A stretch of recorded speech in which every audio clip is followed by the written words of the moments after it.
అనుకున్నది సాధించాలంటే కూడా ఇదే ఏజ్.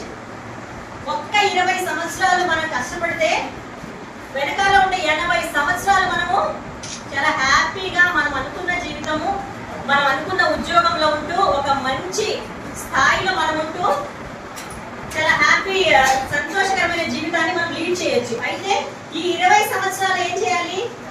చాలా కష్టపడాలి. తల్లిదండ్రులు చాలా వరకు మన పల్లెల్లో ఇప్పుడు ఏజెన్సీ అంటే కూడా ఇంకా చాలా చాలా కష్టతరమైన ఊర్లు ఉన్నాయి. మేము రాలేని విలేజెస్ కూడా చాలా మంది ఉంటారు కదా తల్లిదండ్రులు. మరి మీ మీద ఎంతో ఆశతోటి వాళ్ళు చదువుకొని ఉండరు. తరతరాలు ఈ కొండ మీద నివసించే వాళ్ళు, ఏజెన్సీలో ఉండే వాళ్ళు చదువుకొని ఉండరు. కొన్ని తరాలు అలానే చదువుకోకుండా గడిచిపోయింటాయి.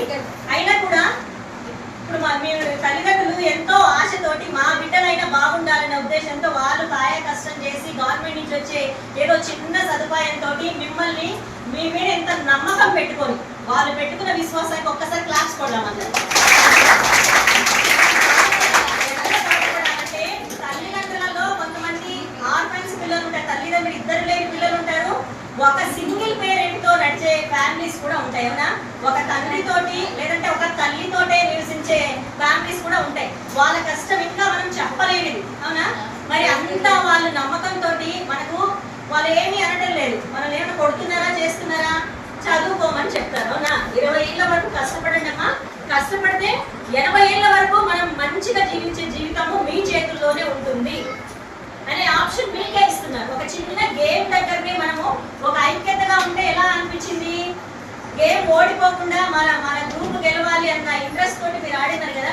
మరి జీవితం గురించి మనం ఎంత ఆలోచించాలి ఒక్కసారి మీకు మీరే ఆలోచించుకోండి. ఒకసారి బెడ్ మీదకి వెళ్ళే కంటే ముందు, పడుకునే పోయే ముందు ఈ రోజు మేడం చెప్పిన మాటలు నిజమేనా? ఇప్పుడు మేము ఆ రోజు చదువుకోబట్టి ఇక్కడ ఉన్న వాళ్ళందరూ కూడా తెలుసా? అందరూ సచివాలయంలో పనిచేసే ఎంఎస్కేలు ఉన్నారు, సూపర్వైజర్స్, అంగన్వాడీ కార్యకర్తలు ఉన్నారు.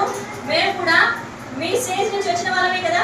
మీకంటే ఒక 10 సంవత్సరాలు 15 సంవత్సరాలు పెద్దవాళ్ళు ఉంటారు. ఆ స్టేజ్ దాటుకొని వాళ్ళు ఒక మంచి చదువుకొని వచ్చినారు కాబట్టి ఈరోజు గవర్నమెంట్ లో ఒక మంచి ఉద్యోగం సంపాదించుకొని మీలాంటి వాళ్ళకి మళ్ళీ రోల్ మోడల్